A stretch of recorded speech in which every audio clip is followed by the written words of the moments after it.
Recording studio संत कबीर चौक 70। बड़ा रही जतन से बाबू तोड़ा हम पोसा लियो। बड़ा रही जतन से बाबू तोड़ा हम पोसा लियो। नहीं रे करे हमरो बात इनकार रे हाय हाय हाय। बड़ा रही जतन से बाबू तोड़ा हम पोसा लियो। नहीं करे हमरो बात इनकार रे हाय हाय हाय।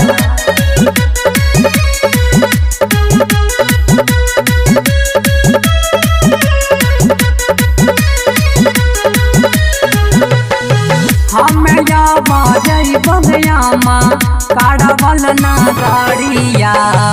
हमें या बाजई बगयामा काढ़वल ना गाड़िया। मानहवा में ले लियो बात ठानियो हाय हाय हाय। हमें या बाजई बगयामा काढ़वल ना गाड़िया। मानहवा में ले लियो बात ठानियो हाय हाय हाय।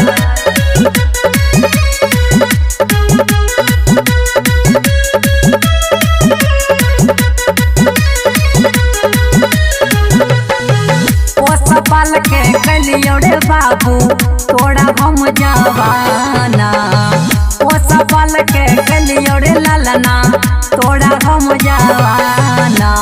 कलियो ललना तोड़ा हम जवाना वे हाय हाय हाय। ओसा पाल के कलियो रे बाबू तोड़ा हम जवाना। कलियो ललना तोड़ा हम जवाना वे हाय हाय हाय। मां श्यामा रिकॉर्डिंग स्टूडियो संत कबीर चौक 70।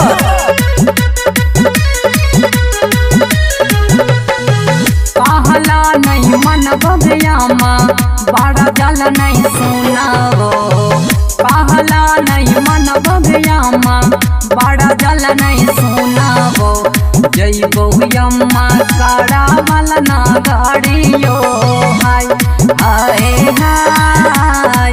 कहला नहीं मन बगयामा बड़ा जल नहीं सुनावो। जइबो यम्मा काढ़वल ना गाड़ियो हाय हाय हाय।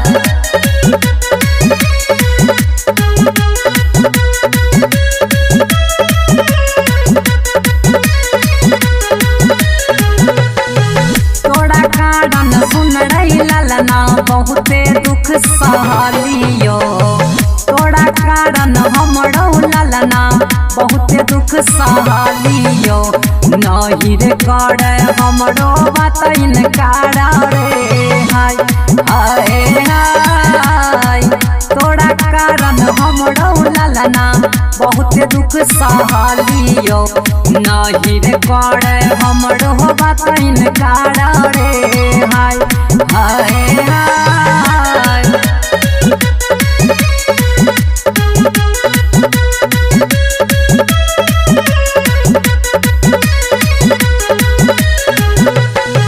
काढ़वल ना गाड़िया में बेटा नीके सुखड़ाई है। काढ़वल ना गाड़िया में बेटा नीके सुखड़ाई है। करी है नीके बात के प्रचार रे हाय हाय हाय। काढ़वल ना गाड़िया में बाबू नीके सुखड़ाई है। करी है नीके बात के प्रचार रे हाय हाय हाय। मां श्यामा रिकॉर्डिंग स्टूडियो संत कबीर चौक 70।